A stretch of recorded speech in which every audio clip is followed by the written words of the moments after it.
Hi everyone, welcome to schools across the country for joining us this morning for a very special Waterstones virtual author visit with Aisling Fowler as she presents her thrilling fantasy adventure Fireborn, which we are thrilled to have as our Waterstones Children's Book of the Month for October. I'm Rhiannon, I'm a kids bookseller at Kensington, and I'll be moderating the Q&A after Aisling has done her amazing talk. Fireborn is set in a snowy prehistoric fantasy world where a group of children have given up their names so that they can join the lodge, learning to fight monsters and helping to keep the peace. The book follows new recruit 12, who is plunged into a race against time when the lodge is attacked and one of her friends is kidnapped. A thrilling and exciting read, this is the start of a captivating new series. This is Aisling's first book. She's loved reading since she was small. She's now spent her time between LA and England, reading, hiking, and creating adventures. And today she'll be sharing with you some insider tips on how you can craft your own fantasy adventures with your own unique cast of magical creatures. Aisling will also be answering some of your pre-submitted questions, so thank you for sending those in. And if anyone wants to share their enthusiasm during the Zoom, the Q&A function is open, just to put in little, if you're enjoying it, if you have any answers to any of Aisling's lovely questions. And then, like I said, after the talk, we'll be doing a little Q&A session. Feel free to share photos of your class watching on social media, tagging us at Waterstones and using the hashtag Waterstones Virtual Visit. And without further delay, Aisling, take it away. Hi everyone, thank you so much, Rhiannon, for that lovely introduction.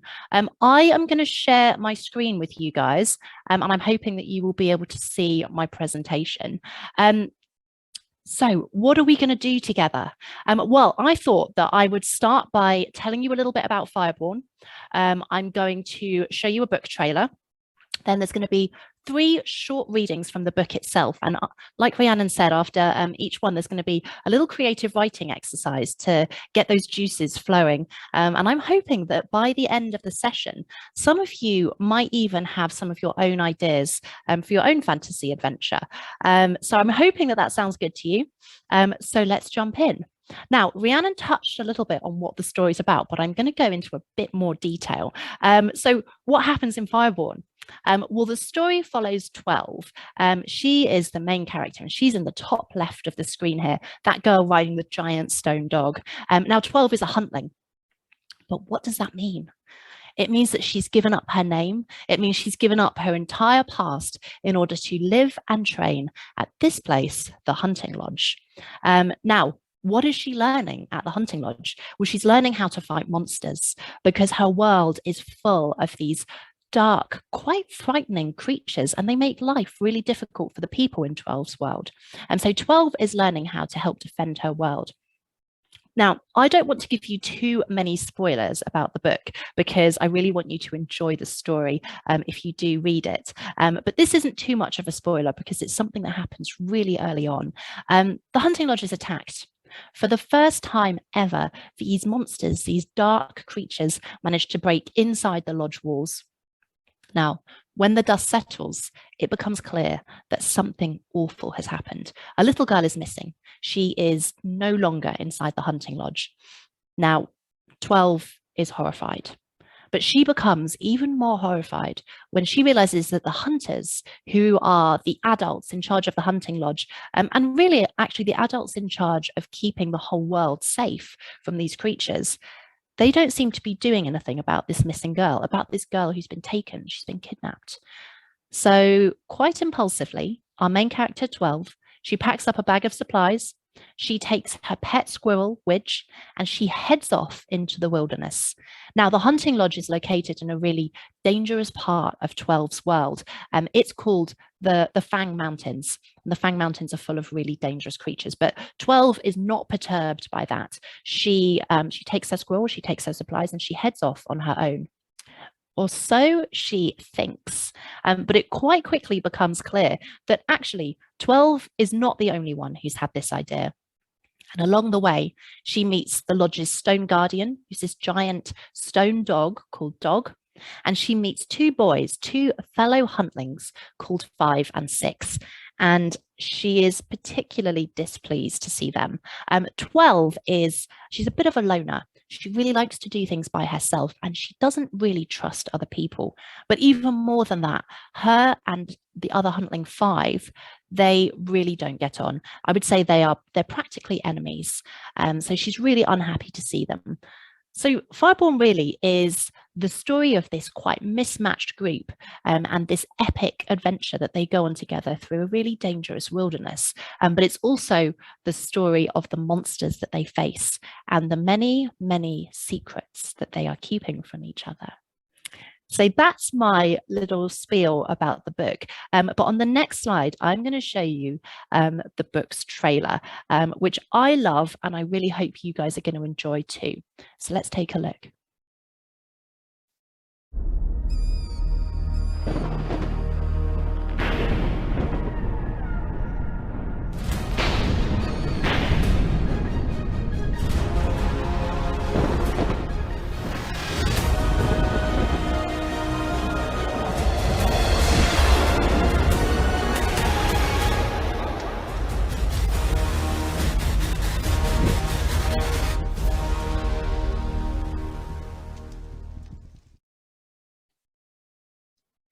So I really hope that you guys enjoyed that. I have to admit, I do love that trailer. It's the epic, epic music. It makes the story sound just as exciting as it is.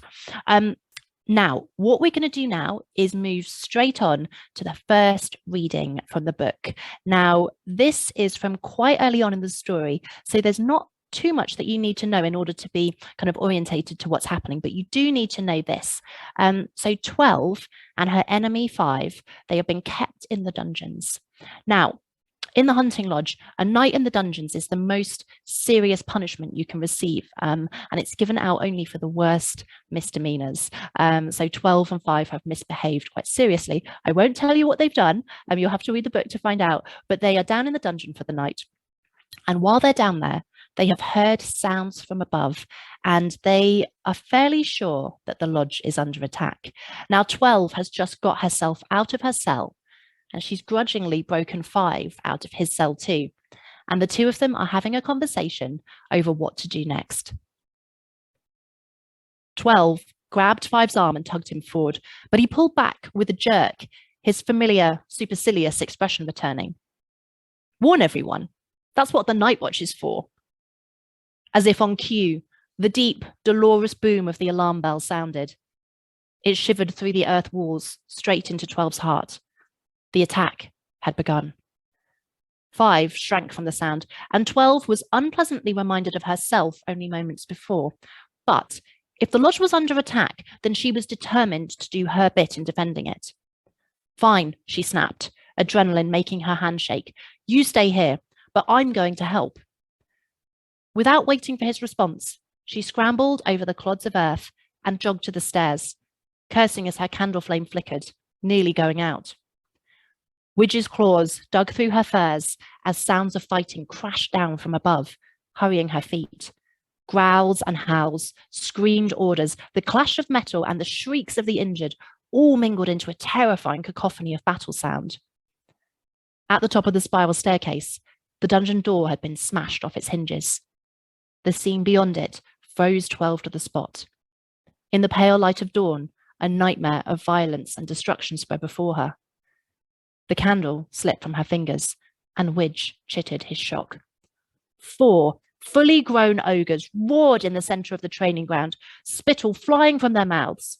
20 feet tall and armed with morning stars, they swung furiously at the hunters swarming round their legs. Spears and arrows rained down from the night watch on the sky bridges, but they had little effect on the ogres' tough hides. 12 hovered in the broken doorway, axes in hand, gathering her courage. Better get off, Widge, she whispered. This fight is for real, no place for a squirrel. Widge gave her a disparaging look while baring his teeth. She couldn't help but snort a nervous laugh.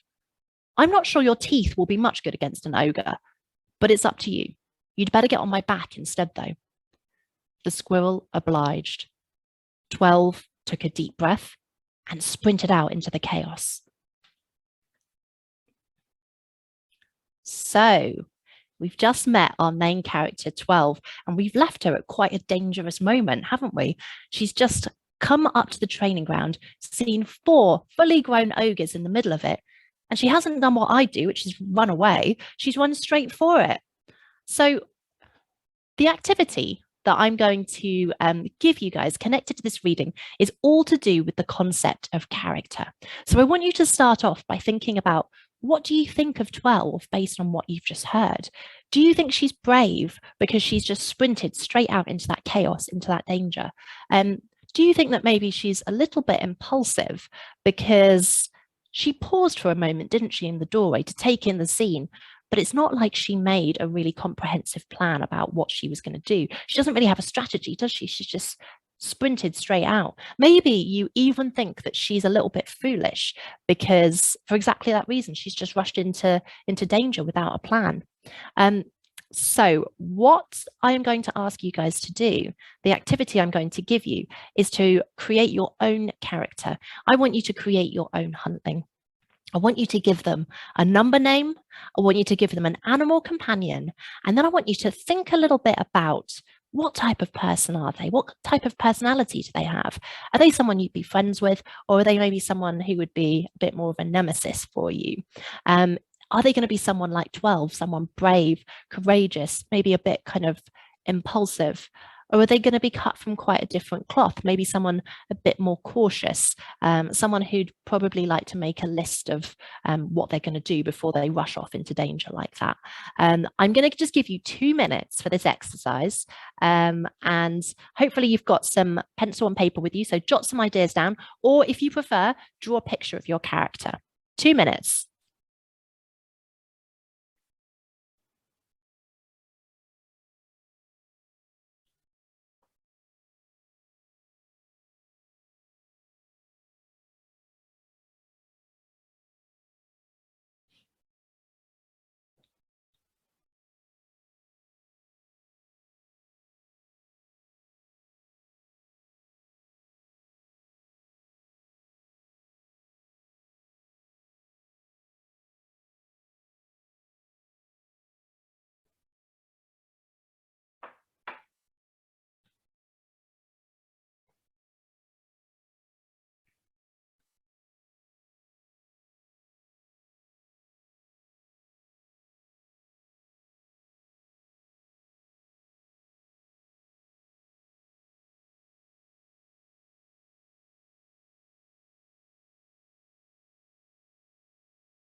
So that's 2 minutes. I'm hoping that's enough time for you just to jot down a few ideas or a quick sketch of your character. And now we're going to move on. I would love to tell you guys about where I got some of my ideas from for Fireborn. So I've written this book, but where did I get my inspiration? Now, I think that I am quite lucky because I remember the exact moment that the first spark for the story came to me. And that first spark was my main character. It was 12 herself. Now, I was sitting on the sofa and I was watching my husband play a computer game called Horizon Zero Dawn. Now, the main character of this game, she is a brilliant heroine called Aloy. Now, Aloy is, she's so brave. She's fiercely intelligent, very, very resourceful. She's one of those characters that just goes out there and gets things done. And I think while I was watching her, something about her reminded me of other characters that I loved when I was young, probably just a bit older than you guys watching me now. Now, these are both characters from television shows, and those shows are quite old now. So I'm not expecting you to recognize the names, but I'll tell you a bit about them. The first show was called Buffy the Vampire Slayer. The main character was Buffy, and she was a vampire slayer. So conveniently, the clue's in the name there. Buffy lived in this town called Sunnydale, and it was always being attacked by vampires and monsters and all manner of nasty creatures. And Buffy was a real protector of her friends and family and really of her whole community. I was a huge fan of hers when I was maybe 14, 15, 16 years old. And she's a character that's really stayed with me as I've grown older. Now, before Buffy, there was another character I loved called Xena Warrior Princess. And again, conveniently, the clue is in the name. Xena was the main character, and she was a warrior princess, a literal heroine. And she was very similar to Buffy and Aloy, really. Very brave, very resilient, very resourceful, and again, a real protector of her community. So cut back to me sitting on the sofa, watching my husband play this game and thinking about Aloy. And I was thinking about Aloy, I was thinking about Buffy, I was thinking about Xena, and this thought popped into my head. Why aren't you writing characters like this? And that is the moment that 12 came to me. She didn't come kind of fully formed, but I did know two things about her immediately. Number one, she was holding a pair of axes, and I knew quite quickly that she needed them to fight monsters. So the monsters arrived hot on 12's heels. And the other thing I knew about her was that 12 was quite an angry character. And that really took me by surprise. Now, this is going to sound strange about a made up character, an invention, but I always say, and this is true, that I asked 12 a lot of questions in order to find out more about the world she lived in. And the first question I asked her was, why are you so angry? And that's how I found out. This is not too much of a spoiler. Again, you find it out very early in the story, but that's how I found out that her family were dead. And I asked her more questions about that. How did they die? What happened to them? And it was through 12's answers that all these details about her world started to become clear to me. So I realized she lived in a world with 7 different clans and that those clans didn't get on. I realized that the monsters were really problematic for those clans and that they needed this place called the Hunting Lodge to help defend them. And so all these important details grew out of 12 herself. So I always say that 12 is actually the inspiration for the world that she lives in. And these 3 characters, Aloy, Buffy, and Xena, are the inspiration for 12 herself.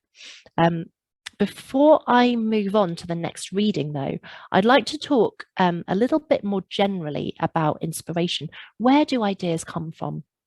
Now, I've just told you that a computer game was a really important part of the inspiration behind Fireborn. So you're probably all thinking that I play a lot of video games, or at the very least, that I watch my husband play a lot of games, or I know quite a lot about them.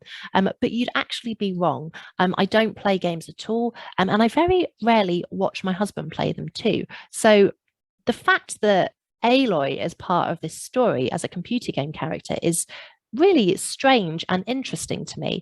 But I think there's a bit of a lesson here, something that we can learn about the nature of inspiration and ideas, and that's that they can come from anywhere.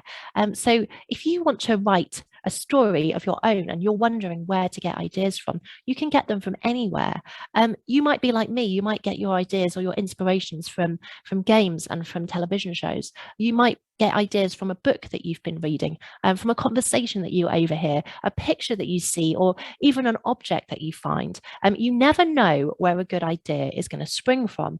So I think the real lesson here is actually to keep your eyes and ears open and try as many new things as possible. Take up as many experiences as life offers you, because you never know what will give you a really great idea. And also, it's more fun to live life like that, isn't it?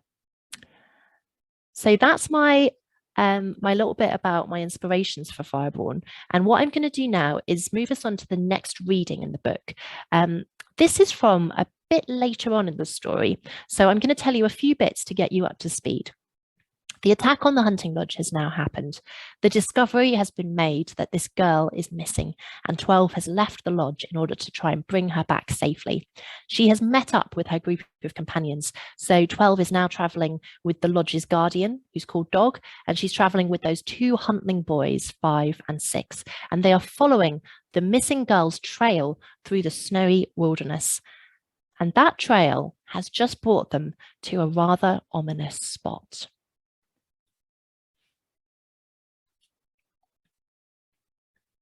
Six pulled an arrow out of his quiver and dragged it lightly across the gleaming black rock. A thick, gelatinous substance trailed off it, and he groaned in disgust, flicking it away. Not ogres, then, 12 said darkly, catching his eye. No, he gulped. The smell, the darkness, the slime. It's got to be cliff crawlers. Maybe we'll get lucky, and it'll just be 1 or 2 of them, 5 said. But his forced jollity only made him seem more scared. 6 kept his mouth tightly shut, and unconsciously, the groups moved closer together. 12 was racking her brains, trying to recall everything she could about cliff crawlers. Then, in a moment of inspiration, she remembered that she'd packed a magical bestiary. Eagerly, she rummaged through her bag and pulled out the heavy tome. You bought a book, 5 gaped. What in are you going to do with that? Throw it to the goblin. 12 shot him a withering glare and flipped to the pages on cliff crawlers. There were some vivid sketches she tried hard to ignore, focusing instead on the summary at the bottom of the page. She read fast and out loud, all too aware there was another unknown creature behind them. Cliff crawlers are relatively common. They usually reside underground, making them a particular problem for the cave clan or those venturing through cave systems.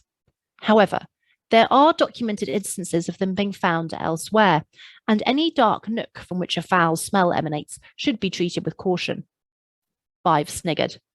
Dog cut him off with a low, warning growl, and 12 continued. The creature itself is little more than a mouth containing innumerable fangs, and a tail carried on 4 squat legs. Commonly, they live in large groups. A surprising number of these creatures can pack themselves into a limited space.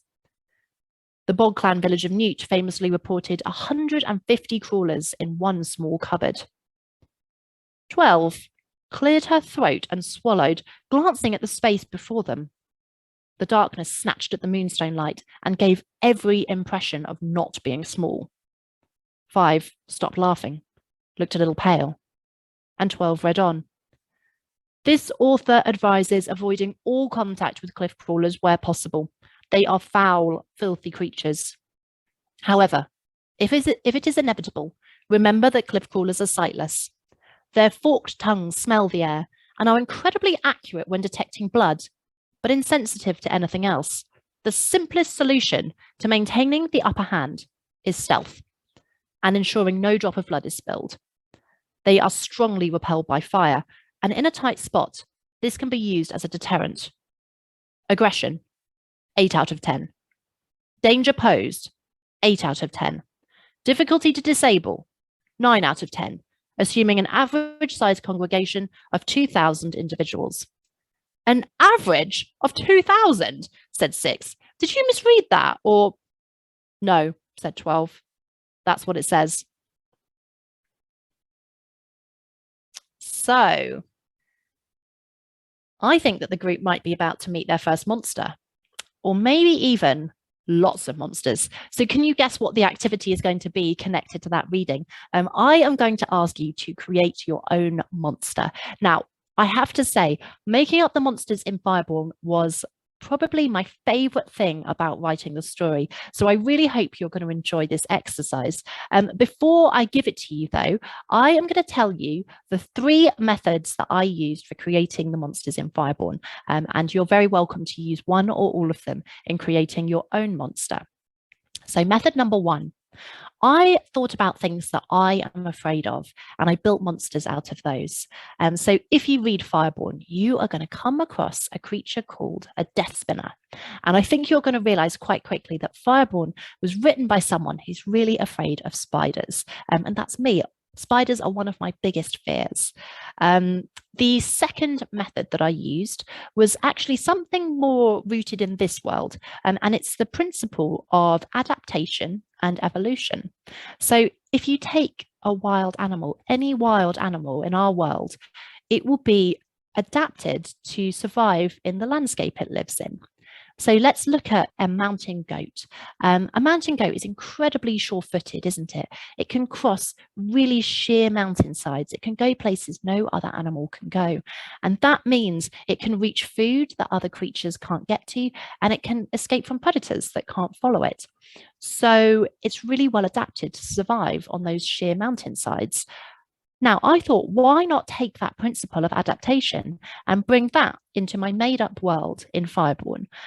So let's take the location we just left our group of companions at, that really dark, narrow, freezing cold gorge.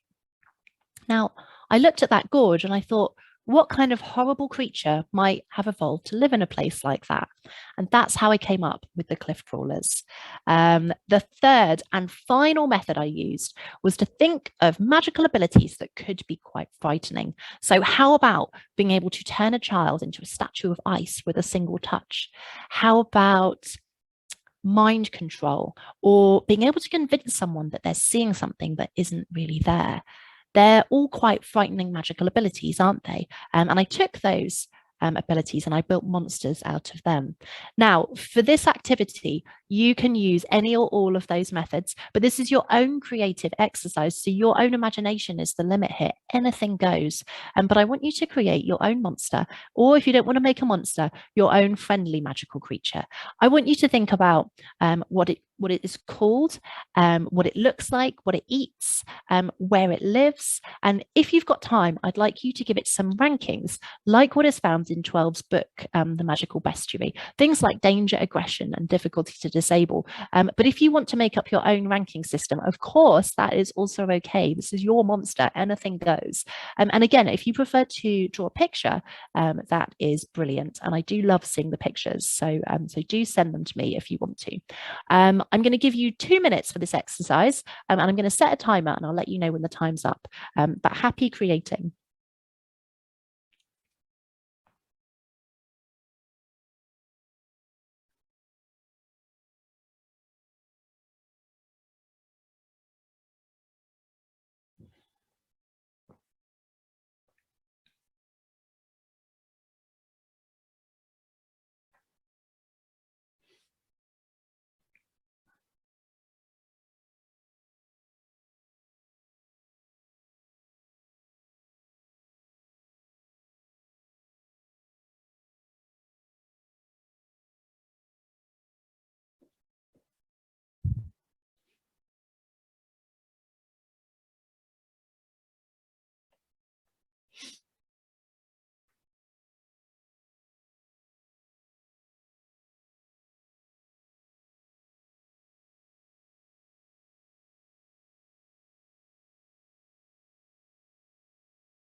So that brings us to the end of the 2 minutes.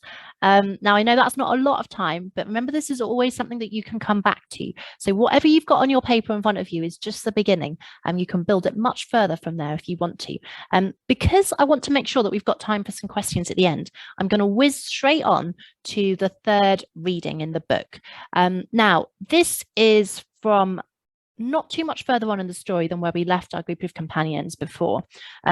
But what you do need to know is that they have just arrived at a new location. They've arrived in this place called the Frozen Forest. Now, I've already told you that the Fang Mountains are a really dangerous part of 12's world. But the Frozen Forest, where they've just arrived, is the most dangerous part of her world. It's where the worst monsters live. Everyone knows it's the most perilous place. So 12 and her pet squirrel, Widge, are in this new surroundings, and they're taking it all in. 12 gulped, and Widge squeaked his agreement. The stifling sensation of the previous night was back again, even stronger. The air was catching in her throat, crushing her lungs. The sun hadn't risen yet, but pre-dawn light splintered strangely off the ground, causing a sort of haze. Some of the trees shimmered at the edge of her vision, only solidifying when she looked straight at them. Others seemed to vanish, only appearing when she looked away. Where she could see them clearly, the trunks were knotted and twisted, their growth gigantic and tortuous. The ground was clotted with thorns and vines, and everything gleamed with a steely frost. Then there was the noise, a low, constant sound that was impossible to ignore. It was almost like whispering, except no matter how hard she strained, she could hear no words. There were none of the usual sounds associated with a forest. No birds flew, no squirrels scampered. No breath of wind disturbed the frost-rimed branches high above them. But 12 felt they were being watched nonetheless. A chilly, implacable attention pressed all around them. So we leave 12 in another kind of perilous moment there, don't we? She's in a place that she knows is incredibly dangerous, and she also knows that she's being watched, but she doesn't know what it is that's watching her. So the activity that I'm going to give you guys, and this is going to be a very short one to make sure we've got time for questions, is to create your own setting. So in the previous 3 readings, we have seen our characters in 3 different locations, haven't we? The dungeon of the train and the training ground of the hunting lodge, the that narrow gorge that they arrived at in the wilderness, and this reading we've just had, they're at this place called the Frozen Forest. Now, I want you to look at your piece of paper in front of you. You've got 2 things written down there. You've got your huntling and you've got your monster. But I want you to add a third thing. I want you to add a setting. Now, you might want to put your characters in a classic fantasy setting, like the Frozen Forest, an enchanted forest where nothing is quite as it seems. Or you might want to do something totally different. You might want to put your characters in space. You might want to put them in a submarine at the bottom of the ocean, or send them to a totally different historical time period. What about sending them to the Tudor times? What about sending them even further back to when there were dinosaurs walking around? Anything goes. I'm just going to give you 1 minute for this, though, and we're close to the end of the session. I'll set a timer.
Okay, so that is 1 minute, which I know isn't very long, but I want to just finish the session with this. So you now have three things written on your piece of paper. You've got your monster, your huntling, and your setting. And I'm hoping that you've realized that what you actually have in front of you there are that some of the ingredients for your own adventure. Now, you don't have everything, but you have a really good start there. So if you want to grow your ideas further, make your story bigger and more vivid in your mind, I'm going to give you a little take-home exercise, or maybe something to do in a future class to grow those ideas even bigger. So I want you to imagine that your huntling is looking for your monster. I want you to give your huntling a really compelling reason for why they want to find your monster. Maybe they want to catch the monster. Maybe they want to even kill the monster, but you have to give them a really good reason why. And then I want you to write the scene where those two characters, your huntling and your monster, finally come face to face, thinking about things like, what does your huntling see? What are they thinking? What are they feeling? And of course, what is actually going to happen? Now, I've just said you can write your from your huntling's point of view, but of course, if you want to write from the monster's point of view instead, then that would be brilliant too. It's your story. Anything goes. But I'm really hoping this will be something that helps kind of fire up your imaginations and get those stories flowing out of you. So guys, that brings us to the end of the session. Now, at this point, I'm going to stop sharing my screen and Rhiannon is going to come back in and we're going to run through some of the questions that you guys have sent in, which I'm so excited to answer. So, hi, Rhiannon. Hello, thank you for such a fascinating presentation. I wish I could see what monsters everyone has created. So do I. Yes, I but guys, if you do want me to see your monsters, do ask your teachers to put them on Twitter or Instagram and tag me in them because I would love to see them. Excellent. So we have time for just a couple questions. I'm going to start with one from, let me just find it on my piece of paper, from the Linburn Primary School in Dunfermline. I hope I said that right. Very sorry if not. And they ask, what skills and qualities do you need to be an author? Oh, that's such an interesting question, actually, because I think that there are two really, really different parts of being an author and that they're actually almost directly opposite of each other. So part number one is writing the book. And to write a book, you have to be quite patient, quite good at spending quite a lot of time by yourself, and, obviously have a passion for writing and be happy to spend quite a long time doing that. So really, you have to be good at spending a lot of time by yourself. And then the second part of the job is something like this wonderful part where the book is published and you go out and you talk to schools and you start talking to people about the book. And for this side of the job, you've got to be a bit more kind of outgoing and a bit more better at talking to people, I suppose.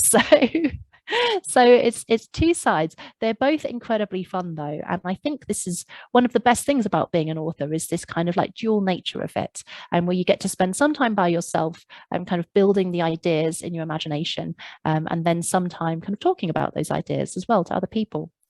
Excellent and very helpful as well.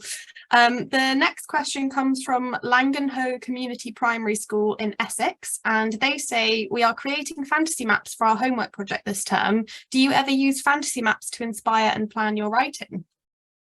I love that question. And actually, yes, I do.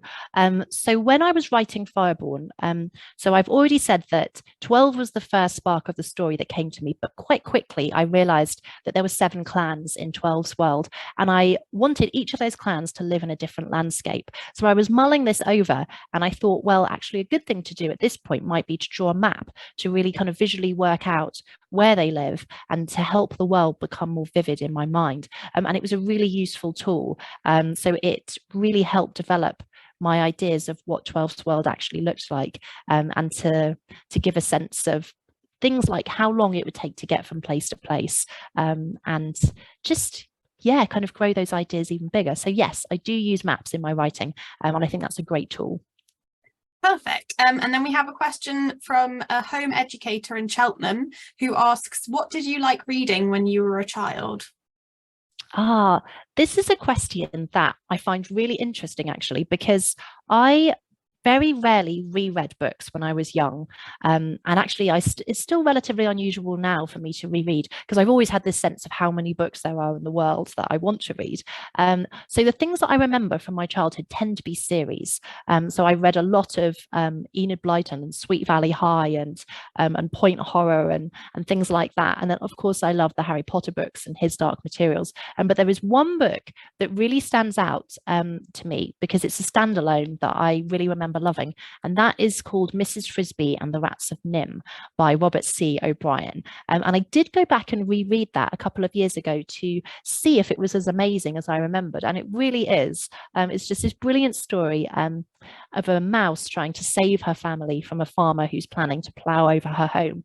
And so she goes to seek help from a very unusual group of rats. And it's a wonderful story. So I would definitely recommend everyone read that actually too. Perfect. And we've got time for one more question from Tidbury Green School in Solihull, who asks, can you give us some clues about what will happen to 12 in book 2, please? Ooh, well, I'm not going to give you any spoilers, but what I will say is this. So 12 is going to visit new parts of her world. She's going to meet people she hasn't met before. We're going to see many, many new monsters. And I think that we will find out a bit more about her past and a little bit more about the past of the other characters in the story too. So I have finished writing book 2, actually. It is done. I'm proofreading it right now. And I'm so excited for you guys to be able to read it in spring next year because I'm really proud of it. And I think it's a good continuation of 12's story and really opens up her world for the readers. So yeah, exciting times. We are all very, very excited for that. Thanks, Rhiannon. Well, thank you so much, Aisling, for joining us this morning. And thank you to all of the schools for tuning in. Thanks again for your amazing questions you sent through. If you do want to share any pictures that you took while watching it, ask your teachers to pop them up on social media using the hashtag Waterstones virtual visit. Hopefully now you will all be inspired to read Fireborn if you haven't already, and you can find it in every Waterstones bookshop with these beautiful sprayed edges, which I just can't get over. It'll be our book of the month for the entirety of October, and every bookseller in Waterstones is very excited to talk about it. So go along and have a little fangirl session with them. We've also recorded this session, so we'll be sending the link to the session to your teachers. So if you missed any of it or you want to go back and do some more of the activities, that's absolutely fine. And all that's left to say is a massive thank you again to Aisling. Oh, thank you, Rhiannon. And it's been such a pleasure speaking to you guys. I hope you've enjoyed this session. Thank you. Bye.